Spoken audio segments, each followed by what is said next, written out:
Welcome back another video viewers. আজকে আমরা যে বিষয় নিয়ে আলোচনা করব সেটা হচ্ছে অগ্রক্রয় বা প্রিয়নশনের যে মামলা সেটা। তো অগ্রক্রয় কি জিনিস সেটা একটু সহজ ভাষায় আমি আপনাদেরকে যদি এক্সাম্পল দিই তাহলে কিন্তু আপনারা খুব সহজে বুঝতে পারবেন। তো আমি একটা দুটো ঘটনা আমি আপনাদের সাথে শেয়ার করব, যার ফলে হয়তো খুব সহজে আপনি বুঝতে পারবেন যে অগ্রক্রয়টা কি। উদাহরণস্বরূপ, রকি ও রাখি আপন ভাই বোন। এখানে ক্লিয়ার ভাবে বোঝার জন্য চেষ্টা করবেন অগ্রক্রয় কখন আপনি মামলা করতে পারবেন, কখন আপনি মামলা করতে পারবেন না, এই বিষয়টা কিন্তু আপনি ক্লিয়ার হয়ে যাবেন। দুই তিনটা উদাহরণ যদি আমি আপনাদেরকে দিই সেক্ষেত্রে খুব সহজে কিন্তু আপনি বুঝে নিতে পারবেন যে অগ্রক্রয় কি। অগ্রক্রয়ের বিষয়টা হচ্ছে সহজ ভাষায় যদি আমরা বুঝি, আপনার অধিকার আগে, অর্থাৎ আপনি একটা জমি ক্রয় করবেন সেটার ক্ষেত্রে আপনার অধিকারটা সবার আগে, সেটাই অগ্রক্রয়ের বলা হয় বা প্রিয়নশন বলা হয়। তো আমরা উদাহরণ দুটো যদি দেখি খুব সহজে আপনারা বুঝতে পারবেন। রকি ও রাখি আপন দুই ভাই বোন। তারা ওয়ারিশ সূত্রে একই জোতে 20 শতক সম্পত্তির মালিক। পারিবারিক দ্বন্দ্ব বা মনোমালিন্য রাখি বোন মানে যে রাখি তার অংশ বহিরাগত কারো কাছে বিক্রি করে দিল। অর্থাৎ বোনে কি করছে, এই 20 শতক সম্পত্তি তারা পারিবারিক সূত্রে মালিক ভাই বোনে ওই সম্পত্তি ওখান থেকে তার অংশ বহিরাগত অন্য কারোর নিকট সম্পত্তিটি বিক্রি করে দিল। রকি মানে যে ভাই, সে সম্পত্তির কেনার জন্য যথেষ্ট সামর্থ্যবান এবং সেটা তার প্রয়োজন। এই ক্ষেত্রে রকি কি কোনো আইনি প্রতিকার পেতে পারে?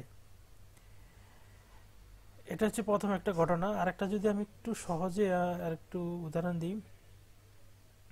ঘটনা দ্বিতীয়, শিশির ও সুমন যৌথভাবে একটি পুকুরের মালিক। যে পুকুর সুমনের আয়ের অংশের উৎস, মানে তাদের দুইজন তাদের আয়ের অংশ। শিশির তার অংশ অন্য কারো কাছে বিক্রি করে দিল। সুমন আয়ের উপর প্রতিবন্ধকতা সৃষ্টি হলো। সুমন পুকুর শিশিরের প্রাপ্য অংশটুকু কিনতে ইচ্ছুক এবং সামর্থ্যবান। এমন পরিস্থিতিতে সুমনের আইনি প্রতিকার কি? এখানে একটা বিষয় আপনারা মনে রাখবেন, এই যে প্রিয়নশনের মামলা সেটা 2006 সালে কিছুটা আপডেট করা হয়েছে। আপডেটটা হয়েছে এটাই যে আমরা জানি জমিনের অনেকগুলো প্রকারভেদ রয়েছে। কৃষি জমি আছে, অকৃষি জমি রয়েছে, খাস জমি রয়েছে, আবার যেগুলো শহর ভিত্তিক জমি রয়েছে, এগুলোর ক্ষেত্রে আবার নন কৃষি যে সম্পত্তিগুলো রয়েছে সেগুলোর ক্ষেত্রে কিন্তু কিছুটা আইনগত ভিন্নতা রয়েছে। তো এখানে যে দুটো সম্পত্তির উদাহরণ দেখলাম, দুটোটা কিন্তু আপনার কৃষি সম্পত্তি, অর্থাৎ আয়ের উৎস এখান থেকে আসতে পারে আপনাদের কৃষি থেকে। তো এক্ষেত্রে যেটা এই যে অগ্রক্রয়ের মামলা, এটা সুযোগ রয়েছে। পূর্বে যেটা থাকতো যে আপনার জমির পাশে যে কোনো জমি যদি বিক্রি হতো, সেটা যদি আপনার দাগের মধ্যে হতো তাহলে কিন্তু আপনি এই প্রিয়নশনের মামলা করতে পারতেন। কিন্তু এখন যেটা যে শুধুমাত্র যদি উত্তরাধিকার সম্পত্তি অথবা এজমালি সম্পত্তি, অর্থাৎ কোনো দুই বন্ধু মিলে কোনো একটা সম্পত্তি ক্রয় করছেন একই দলিলের মূলে, সেক্ষেত্রে যদি ভাই বোনের সম্পর্ক নাও হয়ে থাকে সেক্ষেত্রে আপনার এখানে অধিকার থাকবে প্রিয়নশনের মামলা করার। তো এখানে আইনে যে প্রতিকারগুলো রয়েছে সেগুলো নিয়ে আমরা আলোচনা করব একটু। দেখুন, আইনে যে প্রতিকারগুলো রয়েছে, প্রথমত কোনো জমি কোনো ব্যক্তির নিকট বিক্রি হলে তা জানার অধিকার। অর্থাৎ আইন সংক্রান্ত যে বিধিমালাগুলো রয়েছে, যে আপনি কোনো সম্পত্তি বিক্রি করতে চাচ্ছেন সেক্ষেত্রে আপনার যে ওয়ারিশ থাকবে, বাকি ওয়ারিশ থাকবে, তাদেরকে কিন্তু আপনাকে জানাতে হবে। অগ্রক্রয়ের মামলা করার মাধ্যমে পুনরায় ওই জমিটি ক্রয়ের অধিকার, অর্থাৎ আপনি জমি বিক্রি করে দিলেন কিন্তু পুনরায় সে কিন্তু আপনার অংশীদার যারা থাকবে তারা কিন্তু অগ্রক্রয়ের মামলার মাধ্যমে সম্পত্তিটি ক্রয় করতে পারবে। অগ্রক্রয়ের মামলা করার জন্য বিক্রয়ের বিষয়টি জানার পর সময় পাবার অধিকার, অর্থাৎ বিক্রি হয়ে গেছে, এরপরে কিন্তু আপনি সময় পাবেন কিছুদিন। অগ্রক্রয়ের মামলার পক্ষভুক্ত হওয়ার অধিকার, উত্তরাধিকার সূত্রে সহশরিক হলে জমিটি অগ্রক্রয়ের ক্ষেত্রে সবার আগে সুযোগ পাবার অধিকার।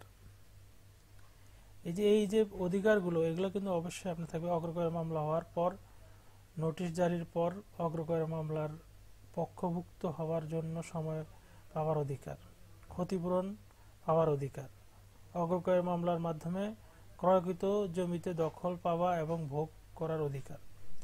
এখানে কিছু লঙ্ঘন রয়েছে, যেগুলো বিষয়ে আপনি যদি লঙ্ঘন হয়ে যায় সেক্ষেত্রে কিন্তু আপনার আইনগত কিছুটা ঝামেলা হবে। যেমন কোনো ব্যক্তি কোনো জমি বিক্রি করার পর বিক্রয়ের সময়ে তথ্য গোপন করা বা না জানানো, এই যে একটা, এগুলো কিন্তু লঙ্ঘন। আপনি কোনো সম্পত্তি, এজমালি সম্পত্তি আপনি যদি বিক্রি করে দেন, সেক্ষেত্রে আপনার যে বাকি ওয়ারিশ আছে তাদেরকে অবশ্যই এই বিষয়গুলো জানাতে হবে, গোপন রাখা যাবে না। পুনরায় জমিটি বিক্রি করার জন্য অথবা অগ্রক্রয়ের মামলা করতে বাধা দেওয়া, অগ্রক্রয়ের মামলা করার জন্য সময় না পাওয়া, অগ্রক্রয়ের মামলা হওয়ার পর নোটিশ পাওয়ার সময় না দেওয়া, নোটিশ পাওয়ার পর অগ্রক্রয় মামলার পক্ষভুক্ত হওয়ার জন্য সুযোগ না দেওয়া, মামলাকারী যদি উত্তরাধিকার সূত্রে সহশরিক হয়ে থাকেন তাহলে বিবেচনা না করা, অগ্রক্রয়ের মামলার ফলে জমিটি যদি মালিকানা জমিটি মামলাকারী অনুকূলে ক্রয়ের জন্য ডিগ্রি প্রদান করা হয় তাহলে প্রথম ক্রয়কারী ব্যক্তিকে ক্ষতিপূরণ প্রদান না করা, অগ্রক্রয়ের মামলা করার ফলে যদি অগ্রক্রয়কারী ব্যক্তি যদি পুনরায় ওই জমিটি ক্রয়ের সুযোগ পায় তাহলে জমিটি ক্রয়ের পর দখলভুক্ত জমিতে দখল না পাওয়া। প্রতিকার রয়েছে এখানে কিছু বিষয়। অগ্রক্রয়ের মামলার করার জন্য আর্থিক বা এখতিয়ার সম্পন্ন দেওয়ানি আদালতে লিখিত আরজির সাথে উপযুক্ত একটি ফিযুক্ত সংযুক্ত করে মামলা দায়ের করা যাবে। দেওয়ানি আদালতে যেমন সহকারী জজ আদালত, সিনিয়র সহকারী জজ আদালত এর রায়ের ফলে কোনো ব্যক্তি অসন্তুষ্ট হলে তিনি জেলা জজ আদালতে আপিল করতে পারবেন। এই ছিল মোটামুটি পিয়ন সময় মামলার ক্ষেত্রে আমাদের আজকের তথ্যগুলো। যদি আমাদের তথ্যগুলো ভালো লেগে থাকে অবশ্যই একটি লাইক দিবেন, চ্যানেলটিতে যদি নতুন হয়ে থাকেন অবশ্যই সাবস্ক্রাইব করে সাথে থাকবেন। আল্লাহ হাফেজ।